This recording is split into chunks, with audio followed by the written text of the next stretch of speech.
साल 2023 में विपक्षी दलों के द्वारा एक गठबंधन तैयार किया जाता है, नाम दिया जाता है इंडिया गठबंधन। उस गठबंधन में तमाम क्षेत्रीय दलों के दिग्गज नेता शामिल होते हैं। पहली मीटिंग बिहार की राजधानी पटना में होती है। मीटिंग की मेजबानी करते हैं नीतीश कुमार, जो कि बिहार के वर्तमान मुख्यमंत्री हैं। ऐसे में यहाँ पर जो पूरी पटकथा लिखी गई, उस पटकथा का सार यही दिखाई देता है कि 2024 में मोदी लहर को किस तरीके से नेस्तनाबूद किया जाए।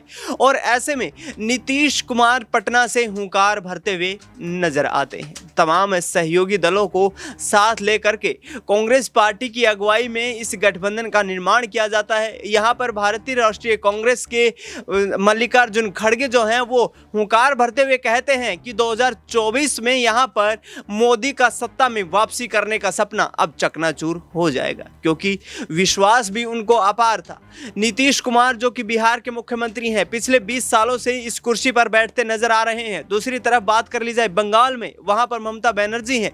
तो कहीं ना कहीं कांग्रेस पार्टी के लिए यह गठबंधन एक संजीवनी बूटी बनकर आया था। और ऐसे में कांग्रेस पार्टी के तमाम दिग्गज नेताओं को उम्मीद दिखाई देने लगी थी कि अब केंद्र की सत्ता का रास्ता साफ हो जाएगा। नमस्कार, आप देख रहे हैं नेक्स्ट 9 न्यूज और हमारे खास कार्यक्रम 2024 के महासंग्राम में आज चर्चा करेंगे इंडिया गठबंधन की सेहत की, जो लगातार बिगड़ती दिखाई दे रही है। जिस तरीके से नीतीश कुमार यहां पर पलटी मारकर एनडीए में शामिल हो चुके हैं, तो ममता बनर्जी पश्चिम बंगाल में सीट शेयरिंग के मुद्दे पर कोई बात करने के लिए ही तैयार नहीं है। मेरे दो वरिष्ठ सहयोगी मेरे साथ मौजूद हैं। अबरार हैं।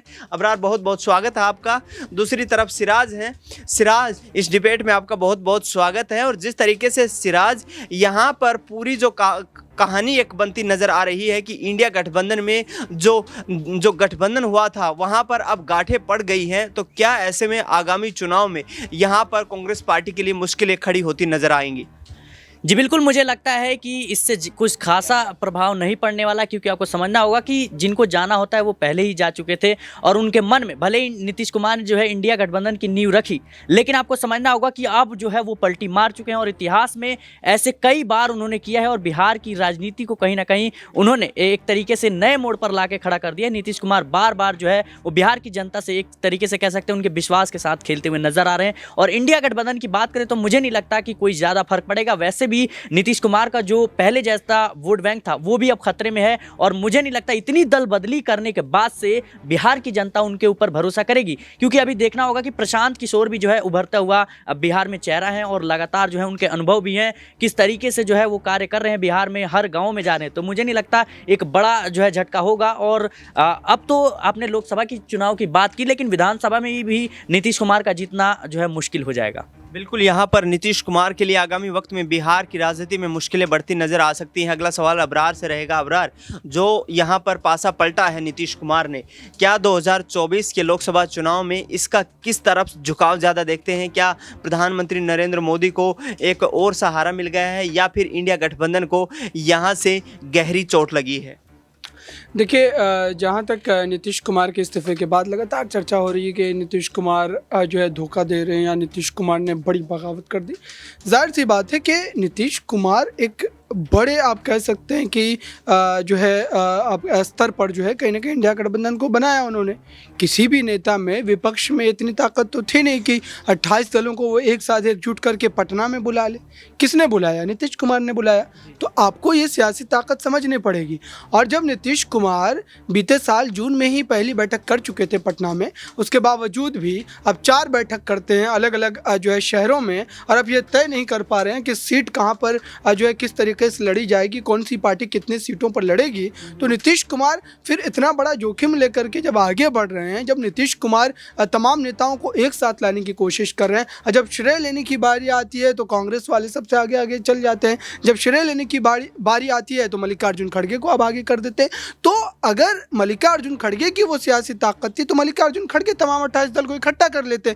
तो नीतीश कुमार ने क्या कहा है? नीतीश कुमार ने यह कहा कि इंडिया गठबंधन के बनाए जाने के बाद से अब तक आप जितने ज़्यादा कछुए की चाल से जो आप इस समय राजनीति कर रहे हैं या फिर भारतीय जनता पार्टी को हराने के लिए जो रणनीति बना रहे हैं, भारतीय जनता पार्टी जो कि जो है इस समय जितनी रफ्तार से वो अपनी रणनीति पर काम कर रही है, लोगों के लिए जो है कहीं ना कहीं वो सोशल मीडिया पर तमाम अलग अलग प्लेटफॉर्म पर कहीं ना कहीं एक अलग तरीके की जो आप कह सकते हैं कि तैयारी चल रही है उनकी, और उसके खिलाफ जबकि आप सत्ता में दोबारा वापसी की उम्मीद कर रहे हैं। और आपकी तैयारी क्या है? आपकी तैयारी ये है कि हम उनको मना लेंगे, हम इनको मना लेंगे, इतनी सीटों पर सहमति बन जाएगी। अब इस तरीके से अगर राजनीति करेंगे तो जाहिर सी बात है कि जो है आप भी डूबे और दूसरे को भी ले डूबे। तो नीतीश कुमार ने सही समय पर सही कदम उठाया है और मैं इस राज की बात से बिल्कुल सहमत नहीं हूँ। नीतीश कुमार बिहार का वो चेहरा है जिसके साथ आरजेडी को भी जाना पड़ता है, कांग्रेस को भी जाना पड़ता है। और अगर आपकी छवि सही है, अगर आप सही तरीके से राजनीति में खुद को निष्पक्ष मानते हैं या स्वच्छ मानते हैं, तो आप नीतीश कुमार को क्यों फिर सत्ता में हिस्सेदारी देते हैं? आप क्यों मुख्यमंत्री बनाते हैं? ये सवाल तो लालू प्रसाद यादव से पूछा जाना चाहिए। जितना ज़्यादा आप नीतीश कुमार को कोस रहे हैं उतना ही ज़्यादा आपको लालू प्रसाद यादव को कोसना पड़ेगा, उतना ही आपको कांग्रेस को कोसना पड़ेगा, क्योंकि नीतीश की वापसी होती है तो आपके दरवाजे भी खुले होते हैं। और इस बात की गारंटी क्या है कि आने वाले 1 साल के बाद फिर नीतीश कुमार अगर वापसी करेंगे तो लालू प्रसाद यादव उन्हें अपनी सत्ता का हिस्सा नहीं बनाए। सिराज, जिस तरीके से संयोजक की बात की गई कि संयोजक नीतीश कुमार नहीं बने, तो आखिरकार मल्लिकार्जुन खड़गे ने वो ताकत दिखानी चाहिए थी यहाँ पर कि इंडिया गठबंधन को बनाए रखने में उनकी भूमिका ज़्यादा थी। कांग्रेस पार्टी मुख्य विपक्षी दल है, तो यहाँ पर क्या कांग्रेस से बड़ी गलती हुई है जहाँ पर नीतीश कुमार ने पलटी मारी है? जी देखिए, मुझे लगता है जिस तरीके से इंडिया गठबंधन की शुरुआत जो है नीतीश कुमार ने रखी, तो कहीं ना कहीं एक बड़ी जिम्मेदारी उनकी थी कि वो जो है सभी दलों को इकट्ठा करें, सभी दलों से बातचीत बनाए रखें। उन्होंने आरोप लगाया कांग्रेस पर जिस तरीके से विधानसभा चुनाव के दौरान कि कांग्रेस जो है वो विधानसभा चुनाव में व्यस्त है। लेकिन नीतीश कुमार को यह समझना चाहिए कि अगर विधानसभा चुनाव के परिणाम अगर कांग्रेस के हक में नहीं आते हैं या जो विपक्ष की पार्टियां हैं उनके हक में नहीं आता है, ऐसे में लोकसभा का जो सफर है वो कैसे तय होगा? क्योंकि आप जो है जब साथ छोड़ते हैं उसके बाद आरोप लगाते हैं आप कि कहीं ना कहीं कांग्रेस पार्टी ये है वो है, आरजेडी ये है वो है। लेकिन आपको समझना होगा कि जब अगर विधानसभा चुनाव में प्रदर्शन अच्छा नहीं होगा तो लोकसभा में आपको कैसे वोट मिलेंगे? और इसको जो है एक बहाना बनाकर नीतीश कुमार ने जो है, मुझे लगता है कि आरजेडी के साथ एक बड़ा खेल कर दिया है। बिल्कुल, तो यहाँ पर इस पर एक जवाब ये है कि आखिरकार जब इंडिया गठबंधन को लेकर के, सीट शेयरिंग को लेकर के आप दिल्ली में बैठक करते हैं, दिल्ली में बैठक होने के बाद आप सोचिए लोकसभा चुनाव में कितने महीने का समय रह गया है?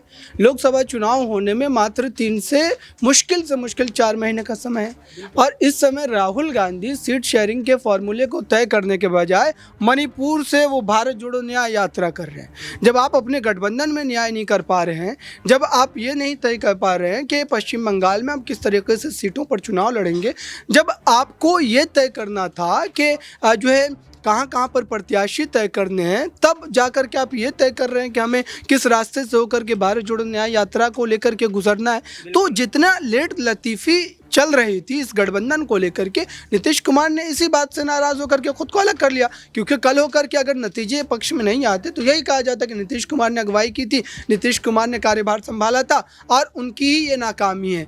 हालांकि बैठकों में जिस तरीके से मल्लिकार्जुन खड़गे, सोनिया गांधी, राहुल गांधी सबसे पहले सफ में बैठे रहते थे, तो उन्हें ये जिम्मेदारी भी लेनी पड़ेगी। नीतीश कुमार ही गए थे ना नवीन पटनायक के बाद पास, और नवीन पटनायक के बाद ममता बनर्जी के पास, उद्धव ठाकरे के पास कौन गया था? नीतीश कुमार गए थे। तो इंडिया गठबंधन को बनाने की जिम्मेदारी उनकी थी। लेकिन जब उन्होंने सारा चीज़ करा के दिया तो ये तमाम जो गठबंधन के लोग हैं वो ये भी नहीं तय कर पा रहे हैं कि सीट शेयरिंग कैसे हो, किन सीटों पर किस तरीके से सहमति बनाया जाए। तो मुझे लगता है कि इसमें पूरी तरीके से इंडिया अलायंस के जो ख़ास तौर से कांग्रेस पार्टी के जो बड़े चेहरे हैं, जो वरिष्ठ नेता खुद को मानते हैं, उनकी एक बड़ी गलती थी और ये गलती उनको 24 के चुनाव में एक बड़े नुकसान से गुजरने को मजबूर करेगी। देखिए, मैं यही कहना चाहूँगा कि भले ही आप कितनी भी बयानबाजी कर ले, बहाने बना ले, लेकिन आपको ये समझना होगा कि साथ रहने वाले साथ रहते हैं और छोड़ के जाने वाले जो है वो हमेशा से बहाने बनाते हैं। आप कुछ भी कह लीजिए, कितना भी सफाई दे दीजिए, लेकिन सच्चाई यही है कि नीतीश कुमार ने जो है हमेशा से बिहार की राजनीति को एक तरीके से कह सकते हैं कि उन्होंने अपनी सीएम बनने के लिए बिहार की सत्ता का इस्तेमाल किया है, बिहार की जनता का इस्तेमाल किया है। आपको ये समझना होगा, जिस तरीके से पहले बीजेपी के साथ चले जाते हैं, फिर कांग्रेस के साथ आ जाते हैं, आरजेडी के साथ आ जाते हैं, फिर आप कस्में भी खाते हैं भरी सभा में कि मैं मर जाना पसंद करूंगा लेकिन बीजेपी के साथ जाना पसंद नहीं करूंगा। फिर जो है क्यों वो जाते हैं, ये सबसे बड़ा सवाल है। अगर आपको इतनी ही दिक्कत थी तो फिर पहले आए क्यों, और फिर आए हैं तो आप जा क्यों रहे हैं? बिल्कुल, यहाँ पर बड़े देखिए, इस पर जहाँ तक ये बात है कि मर जाएंगे, भाजपा में नहीं जाएंगे, तो ये कसम आरजेडी वाले खा लें, ये कसम कांग्रेस वाले खा लें कि हम मर जाएंगे लेकिन नीतीश कुमार अगर वापसी करेंगे तो हम उनको अपनी सत्ता का हिस्सा नहीं बनाएंगे, उन्हें मुख्यमंत्री नहीं बनाएंगे। तो ये चीज़ें तो दो तरफा लागू होती है। अब नीतीश कुमार को कटघरे में ला करके आप ये बताने की कोशिश करेंगे कि हम तो भाई साफ छवि वाले हैं, हम तो एक सीधी राजनीति करते हैं, हम अपने पाले को नहीं बदलते, तो इसमें तो दूध के धुले लालू प्रसाद यादव भी नहीं या नहीं कांग्रेस पार्टी है। कांग्रेस पार्टी भी तो अपनी सत्ता को बनाने के लिए, लालू प्रसाद यादव, तेजस्वी यादव भी तो अपनी सत्ता को बनाने के लिए उसे नीतीश कुमार के साथ गठबंधन कर फिर उन्हें मुख्यमंत्री बना देते हैं। तो आप भी तो एक मौका देते हैं ना, तो जाहिर सी बात है कि दो तरफा चीज़ें लागू होती है। बनाना और दल बदल दोनों अलग अलग बातें हैं। कोई सत्ता बनाता है अपने दम पर बनाता है, लेकिन आप जो है दल बदल करके बीच राह में छोड़ करके जाते हैं, उसे सत्ता बदलना नहीं कहते हैं, उसे ये अपने फायदे के लिए जो है कहीं ना कहीं कार्य करना होता है। तो यहाँ पर बिल्कुल बिल्कुल, तो यहाँ पर जो निष्कर्ष सामने निकल कर आ रहा है वो यही है कि नीतीश कुमार को यहाँ पर तमाम जो है राष्ट्रीय दल भी इस्तेमाल करते हुए नजर आ रहे हैं, सरकार बनाने का दावा जो है ठोकते नजर आ रहे हैं, क्योंकि ना ही कांग्रेस पार्टी बिहार में उस कदर मजबूत है कि वह अकेले दम पर यहाँ पर सरकार बना पाए, और ना ही बीजेपी की स्थिति उतनी मजबूत है कि वो चुनाव में इस कदर परफॉर्मेंस कर पाए जिससे बिहार में उनको किसी अन्य दल का साथ ना लेना पड़े। अब नीतीश कुमार आगामी 2024 के लोकसभा चुनाव में अपनी पार्टी के लिए यानी कि जेडीयू के लिए कितना सियासी भविष्य लंबा तय कर पाते हैं, इस पर सबकी नजरें बनी हुई है। हमारे इस खास कार्यक्रम में दोनों सहयोगियों का जुड़ने के लिए बहुत बहुत धन्यवाद। देश दुनिया की तमाम बड़ी खबरों के लिए आप देखते रहिए नेक्स्ट 9 न्यूज़।